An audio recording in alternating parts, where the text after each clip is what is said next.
हमारे चैनल की video series प्रश्न आपके सॉल्यूशन हमारे में आपका पुनः स्वागत है। और आज हम लेके आए हैं प्रश्न 6वां से। महत्वपूर्ण प्रश्न हमारे इस वीडियो को अंत तक देखिए और आपको विभिन्न प्रकार के ऐसे प्रश्न जिसको आपको बनाने में कठिनाई होती है, ऐसे प्रश्नों का हम सरलतम हल लेकर आए हैं। और यदि आपके पास भी ऐसा प्रश्न है तो हमें वह प्रश्न हमारे व्हाट्सएप के माध्यम से भेजिए और अपना फोटो, नाम और जिला का नाम और राज्य भी भेजिए। हम आपके प्रश्न को हमारे यूट्यूब पे आने वाली वीडियो में शामिल करेंगे। तो यह प्रश्न है, पहला प्रश्न इस वीडियो का, जिसे भेजा है अरमान बेलीम, जिला जोधपुर, राजस्थान से। प्रश्न है, एक कमरे की लंबाई 10 मीटर, चौड़ाई 8 मीटर तथा ऊंचाई 6 मीटर है तो कमरे की दीवारों का क्षेत्रफल क्या होगा। हमारे पास 4 ऑप्शन है, इसमें से हमें निकालना है कि यदि कमरा इस प्रकार हो तो हम कैसे निकालें। तो मित्रों, यह है हमारा एक चित्र। इस चित्र में आप थोड़ा सा समझने की कोशिश कीजिए कि ऐसा यदि कमरा है जिसकी लंबाई यहाँ कह रहा है 10 मीटर है और चौड़ाई कह रहा है 8 मीटर, तो इस प्रकार हमारी सारे दीवार की जो लंबाई हो जाएगी, यदि सीधी कर देते हैं तो यहाँ भी 10 होगा और यहाँ भी 8 होगा, तो 10 10 20 और 8 8 16, अर्थात हमारा कुल दीवार की लंबाई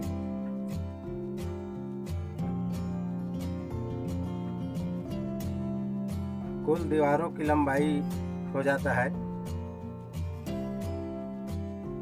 36 मीटर। 20 और 16 36। इसी प्रकार दीवार की ऊंचाई, कुल दीवारों की ऊंचाई हमारा है टोटल सभी जगह 6 मीटर। इसी प्रकार हमारे पास ये उत्तर आसानी से अब निकल जाएगा। जैसे कि हम मान लें कि हमारा पूरा दीवार की एक साथ लंबाई इतना और एक साथ हम इसको ऊंचाई मान लेते हैं, तो हमारे 36 की इस दीवार की पूरी लंबाई है सभी दीवार की और इसकी ऊंचाई 6 है। तो इसी को हम केवल, इसका हमें पूछा गया है क्षेत्रफल को, तो क्षेत्रफल निकालने के लिए लंबाई गुणित चौड़ाई अर्थात 36 गुणित 6 बराबर 6 छक्का 36 का 6 हासिल आया 3 और 6 तिया 18, 19 20 और 1 21। इस प्रकार 216 वर्ग मीटर इन सभी दीवारों की क्षेत्रफल प्राप्त होता है। तो इस प्रकार ये 216 हमारा ऑप्शन ए आता है। तो हम देखते हैं हमारी अगली प्रश्न कहाँ से आया है और किसने भेजा है। इस वीडियो की दूसरी प्रश्न और सीरीज की 7वीं प्रश्न के रूप में हमारे पास यह प्रश्न आया है बिहार गया से, जिन्हें भेजा है मनीष कुमार ने। इस प्रकार इस प्रश्न में कहा गया है, एक संगीत समारोह में प्रथम श्रेणी के 15% टिकट थे और वो भी आरक्षित। यदि सारे टिकट बिक गए तथा प्रथम श्रेणी के 171 टिकट हैं तो कुल कितने टिकट बिके। तो इस प्रकार उस संगीत समारोह में जितने टिकट थे उसका 15% आरक्षित था और कुल टिकट 171, तो कुल कितने टिकट बिके। एक उदाहरण से हम इस प्रश्न को आप लोगों को समझाएंगे। तो उदाहरण है, मान लीजिए हम संख्या को, सभी संख्या को यही रखते हैं, केवल इस संख्या को हम थोड़ा सा बदल देते हैं, इसलिए कि कठिन प्रश्नों को हम जैसे जानते हैं वैसे पहले यदि समझें तो आसानी से समझ में आता है। मान लीजिए किसी संगीत समारोह में प्रथम श्रेणी के 15% टिकट थे और वहाँ कुल प्रथम श्रेणी के 30 टिकट बिके, तो कितना कुल टिकट थे। ऐसे टाइप के हम बनाते हैं। तो उदाहरण के लिए देखिए, हमारे पास 100 गुणित कुल टिकट बिके 30, हम इसको 30 बदल दिए आपको केवल समझाने के लिए कुछ मिनट के लिए, और कुल टिकट का प्रतिशत था 15। इस प्रकार हम जब इसको हल करते हैं तो 15 कम 15, 15 दूने 30, तो इस प्रकार 100 गुणित 200। इस प्रकार वहाँ हमारे टिकटों की संख्या क्या थी, 200। इस प्रकार इसका 100 दूने 200 आता है। उदाहरण में हमने केवल एक ही चीज़ बदला है कि 171 की जगह पे हमने 30 रख दिया और उसको हल करके देखा। 100 गुणित 30 यानी कि कुल बिके हुए टिकट बटे टिकटों की, आरक्षित टिकटों की प्रतिशत को हम नीचे रखेंगे। इसी उदाहरण के आधार पर यदि हम इस प्रश्न को बनाते हैं तो हमारे पास आता है इसका हल हम करेंगे तो यहाँ पर 100 गुणित प्रतिशत निकालना है, 100 लगेगा गुणित हमारे पास कुल टिकट बिके 171 और हमारे पास टिकटों का प्रतिशत था 15। इस प्रकार हम इसको हल करते हैं तो ये पहले 100 जो है इसमें से 5 में कटेगा तो 5 दिया 15 और 5 दूने 10 और 5 शून्य 0। इस प्रकार 20 में कट गया। अब ये 3 से 71 इसलिए कट जाएगा तो 7 1 8 1 9 यानी कि इसका योग 9 होता है तो 3 से कटेगा।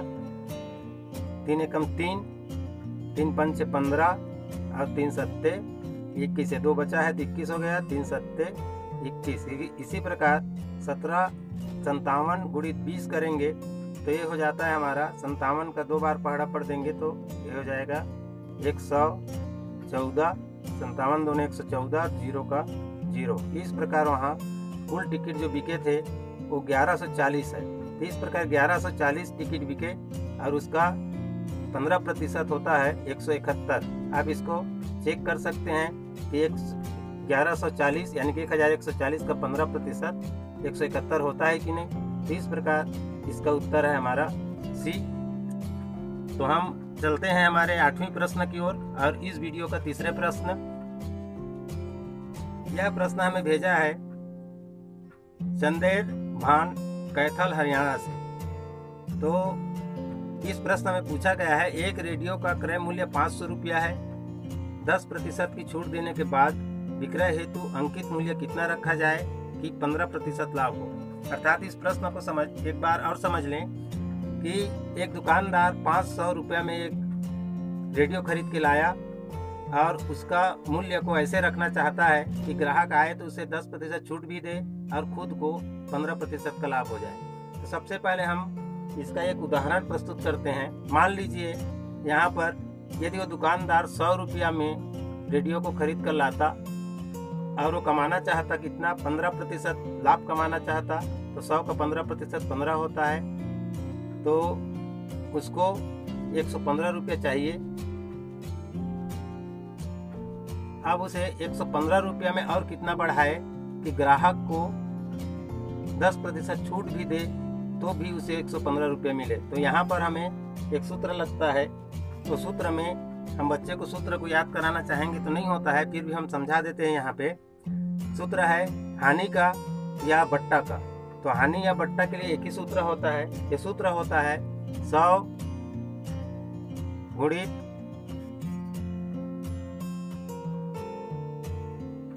यहाँ पर विक्रय मूल्य होता है। तो विक्रय मूल्य हमारे पर यहाँ पर ये होगा जिसमें हमने बेचना है और हमें घाटा जो होगा उसके लिए हम कितने प्रतिशत का हमें घाटा सहना है, घाटा यानी कि छूट देना है। तो इधर 100 भी रहेगा और जितना हमें घाटा देना है या हमें बट्टा देना है उसे या छूट देना है उसे हम यहाँ घटा देंगे इसके अंदर। अर्थात इस सूत्र का फार्मूला ये है कि यदि आपको प्रश्न ये पूछता है कि किसी वस्तु को 115 रुपये में बेचने पर 10% की हानि होती है तो भी यही सूत्र काम आएगा। 115 रुपये में बेचने पर आप बेचते हैं तो 10 रुपया छूट आप देकर बेचते हैं तो आपने उसका मूल्य क्या रखा था इसमें भी आएगा, तो छूट के लिए भी हानि के लिए।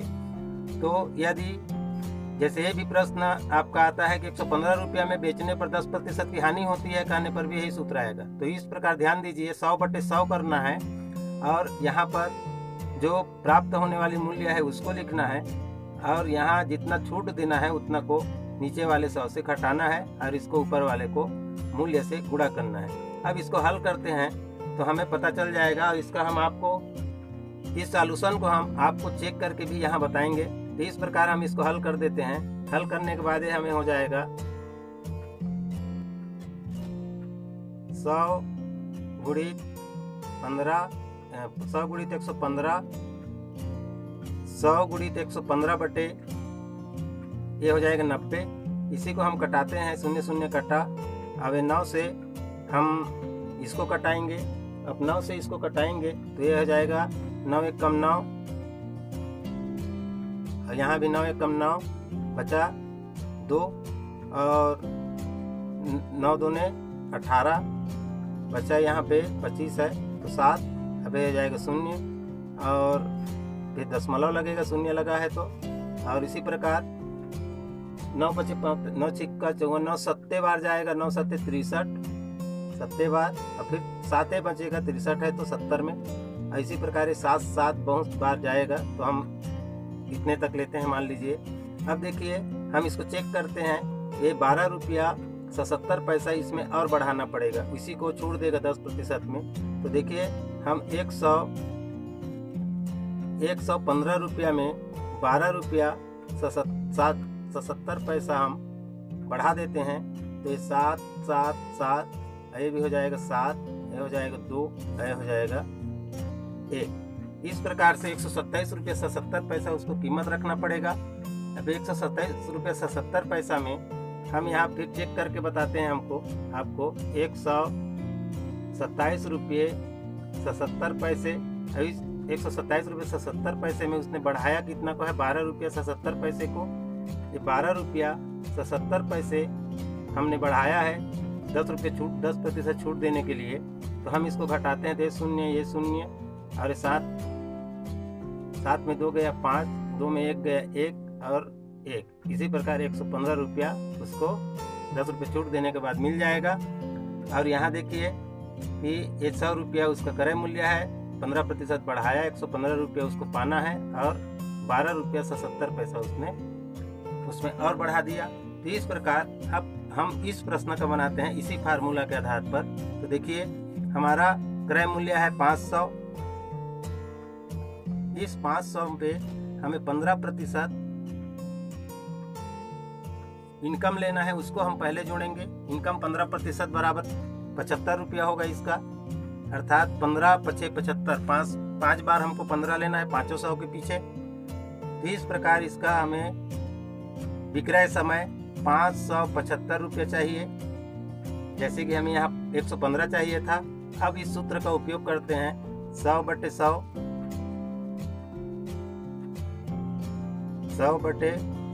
गुणित 575 ऊपर आ जाएगा, क्योंकि हमको इसी रेट में पैसा मिलेगा, यही पैसा मिलेगा और हमको हानि होगी 10% की।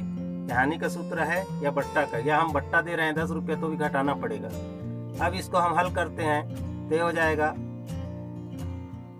100 गुणित 575/90। इसी 90 को हम यहाँ फिर वही कटाते हैं, तो ये 9 एकम 9,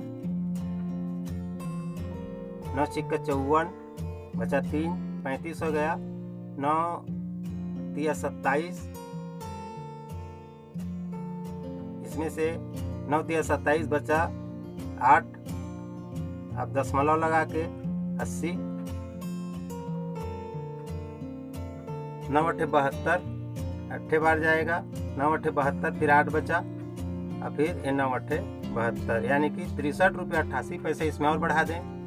तो 575 में 63 रुपया 88 पैसा हमने और बढ़ा दिया, तो ये हो जाता है 8 8, ये भी 8 और यहाँ पर 13 का 3, 6 दूने 12, 13 का 3 और 638 रुपया 88 पैसा उसका मूल्य होगा।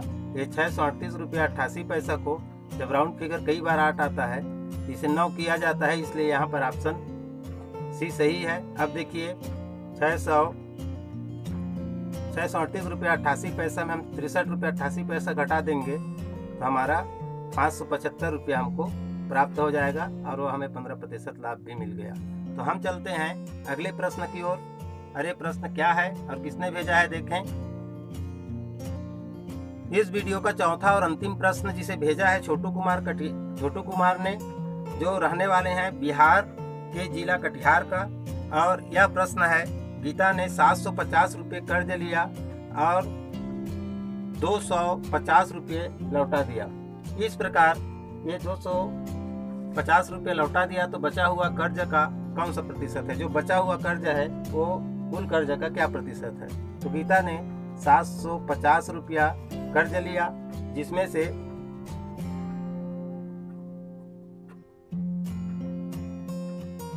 जिसमें से उसने 250 रुपया को लौटा दिया। अब देखते हैं कि ये लौटाया तो उसके पास जो है अब कर्ज जो बचा, इसको घटाएंगे तो बचता है 500। इसी प्रकार इस 500 जो है 750 का क्या प्रतिशत है उसी को निकालना है। तो हम प्रतिशत निकालने में जो मूल होता है उसे नीचे रखते हैं और जो उसका प्राप्ति होता है उसको ऊपर रखते हैं। तो मूल हमारा 750 है, अब मूल 750 के नीचे और जो बचा हुआ है जिसे प्रतिशत में निकालना है, जिसके प्रतिशत निकालना है उसको ऊपर रखा जाता है। तो मूल है 750 नीचे और जिसका प्रतिशत निकालना है ऊपर और गुणित 100 कर दिया जाता है तो हमें प्रतिशत प्राप्त हो जाता है। इस प्रकार हम इसको कटाएंगे तो ये 0 0 पहले कट गया, अब एक कटेगा हमारा 25 दूने 50 और 25 तिया 75। इस प्रकार ये प्राप्त होता है हमें 100 दूने 200 बटे यहाँ 3 है। अब चूंकि हमारे यहाँ ऑप्शन जो है सही बटे में है तो इसको सही बटे बदलना पड़ेगा। 3 से हम इसको कटाएंगे, सही बटे बदल जाएगा। देखिए 3 छिका 18, 18 एक कटा बचा 2, अब ये हो गए 20, 3 छिका 18, अब बचा यहाँ पे 2। अब आगे कटाना नहीं है क्योंकि सही बटे बदलना है। तो अब 67 सामने आ गया, ऊपर में बचा है 2, उसको हम लिख देंगे और नीचे का 3 लिख देंगे। इस प्रकार 67 सही 2/3। इसी प्रकार 67 सही 2/3 यहाँ पर हमारा उत्तर है। तो इस प्रकार गीता की 67 सही 2/3% कर्ज जो है अभी बचा हुआ है। तो मित्रों, आपको हमारी वीडियो अच्छी लग रही है तो निश्चित रूप से हमें लाइक कीजिए और अच्छा नहीं लग रहा है तो अनलाइक कीजिए। धन्यवाद। जय हिंद। आपको हमारी इस वीडियो से पहले वाली वीडियो देखना है तो इस लिंक से जाएं और इसके बाद की वीडियो देखना है तो इस लिंक से जाएं। आपने हमारी चैनल को अभी तक सब्सक्राइब नहीं किया है तो हमारी इस लोगो को टच करके सब्सक्राइब कर सकते हैं। हमारी पूरी वीडियो देखने के लिए बहुत बहुत धन्यवाद। Thank you. जय हिंद, जय भारत।